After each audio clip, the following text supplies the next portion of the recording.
why the NBA is losing viewers, and why they will never come back. These past NBA playoffs experienced a humongous drop in ratings. The NBA Finals suffered a drop in viewership between 40 to 50% each game. The NBA appears to be losing viewers. Are they losing viewers for good, or is this temporary? Is this something that the NBA can come back from? Or is this deficit in viewership going to be too big a mountain to climb back up? It's interesting that in a year where basketball and other sports were ripped away from us, that when we finally did get them back, ratings dropped. Interesting as it may be, it's not necessarily a mystery. The NBA has had a very unique start to the season and has had massive changes. Among other things, some of these changes were large factors to the drop in ratings.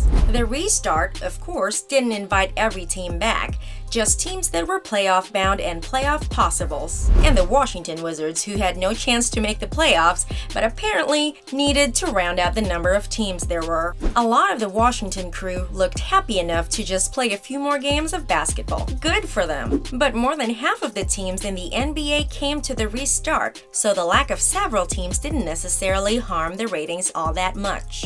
Fans of the game were happy to have the sport back, some fans anyway. What specific factors of the restart drove fans away? The social justice conundrum. To preach Black Lives Matter is not a conundrum for the players and coaches, but for the league to support the players' beliefs, it can be a conundrum for them. The league knows that these social justice issues that have been brought to light in recent months can prove to be divisive. For a humongous business such as the NBA, taking one side or another can alienate a significant fan base. That is just what happened. The NBA allowed players to speak openly about social justice issues, giving them an enormous platform. Players could have Black Lives Matter, among other phrases, in the backs of their jerseys. Kneeling during the national anthem was allowed and quite prevalent. And all of this left a sour taste in a lot of people's mouths. All of this caused a lot of people to flip the channel to something else. A lot of people never even turned to that channel in the first place. It's been a real hot button issue, and there are plenty of fans who don't want to hear any side of the issue when watching sports. Sports offer them an escape, and they don't want politics or social justice bleeding over into it. The NBA has been pushing these issues hard. Fans that feel they need to avert their eyes have found other things to watch on TV. Some fans didn't care much for the whole social justice push from the NBA. Midway through the first round of the playoffs, there was another halting to the NBA season for social justice issues. Games did start back up a few days afterwards, but this second shutdown enraged many fans that were still watching. The repetitive starting and stopping was too much for some to deal with, and they gave up on the NFL. Ratings continued to drop, and if all this wasn't enough from this strange NBA experiment, the restart showcased other issues. Where are the fans? Obviously, fans were not able to be in attendance at the games. Now, if fans couldn't attend a game, that wouldn't deter them from watching it at home.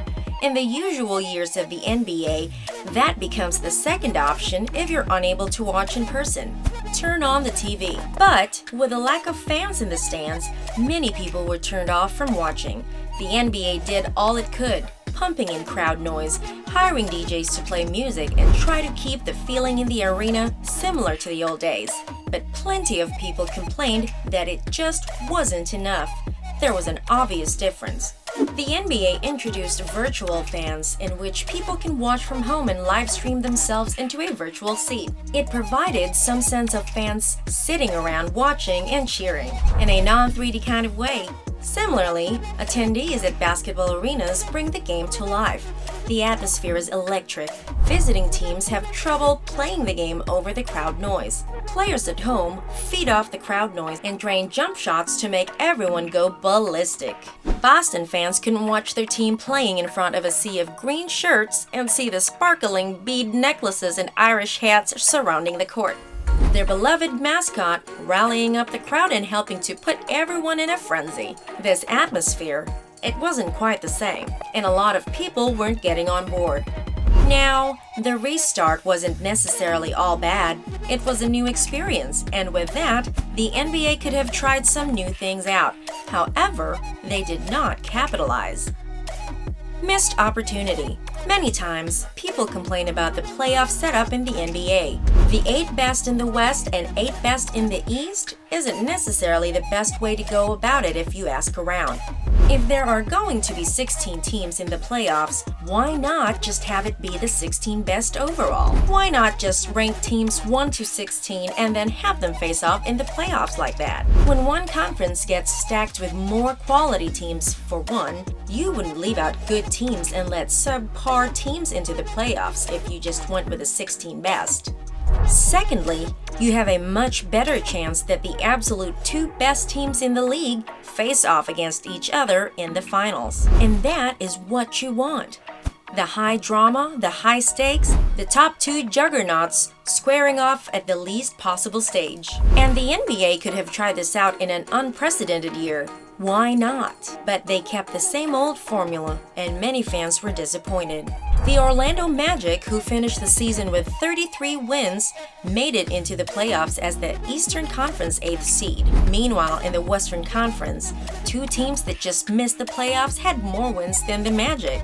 Yes, the Memphis Grizzlies and the Phoenix Suns both had 34 wins. Ask residents of Tennessee and Arizona. Either of those teams would have been better suited for the playoffs over Orlando.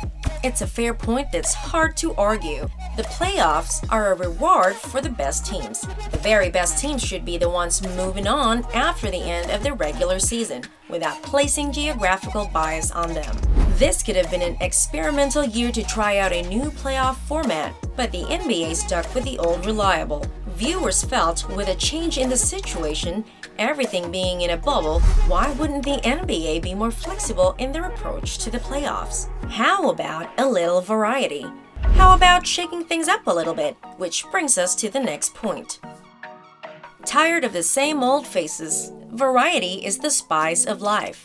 Continuing to experience the same old thing day in, day out, year after year, it can be a slow and soul-crushing experience. As humans, we need to see and try new things, and we want our TV programming to evolve in front of our eyes. The complaints about the NBA Finals have been swelling over the past few years. It's always the same teams. It's always the same players. We all know there are different teams and players making it to the finals, but just how different is it each year?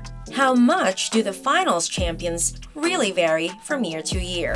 Well, now that the Lakers have won their 17th championship, which ties the Boston Celtics for the most wins by a single franchise, one can see immediately that 34 championship wins are accounted for by just 2 teams. No other teams are even close to Boston or Los Angeles. However, the next closest are the Warriors and the Bulls with 6 each. The Spurs have 5, 3 titles each for the Sixers, the Pistons, and the Heat. And the Knicks and the Rockets are the only other ball clubs with multiple championships at 2 apiece.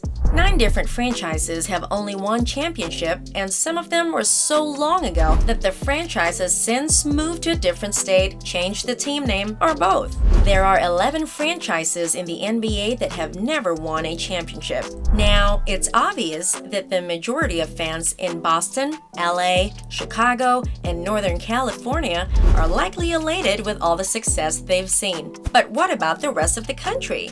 Are they sick of seeing the same teams? The same faces? Still don't think it's all that top-heavy in the NBA? Let's try to break it down further. The 5 teams with the most championships account for 51 total championships. The other 25 teams, just 22. That means the top 5 teams have more than twice as many titles as the rest of the league. The top 8 teams account for 60 titles. The other 22 teams, 13 titles.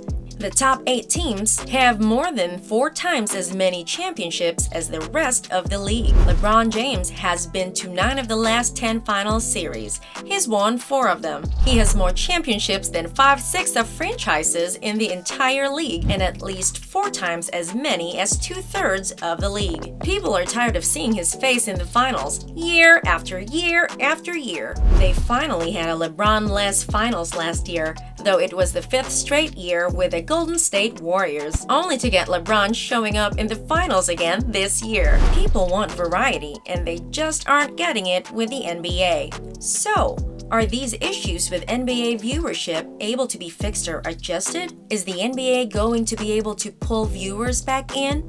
The bubble restart is over with. With some luck, the league will be able to return next season to more of a sense of normalcy. Games in teams' usual stadiums, actual physical fans that aren't being live broadcasted from their living rooms.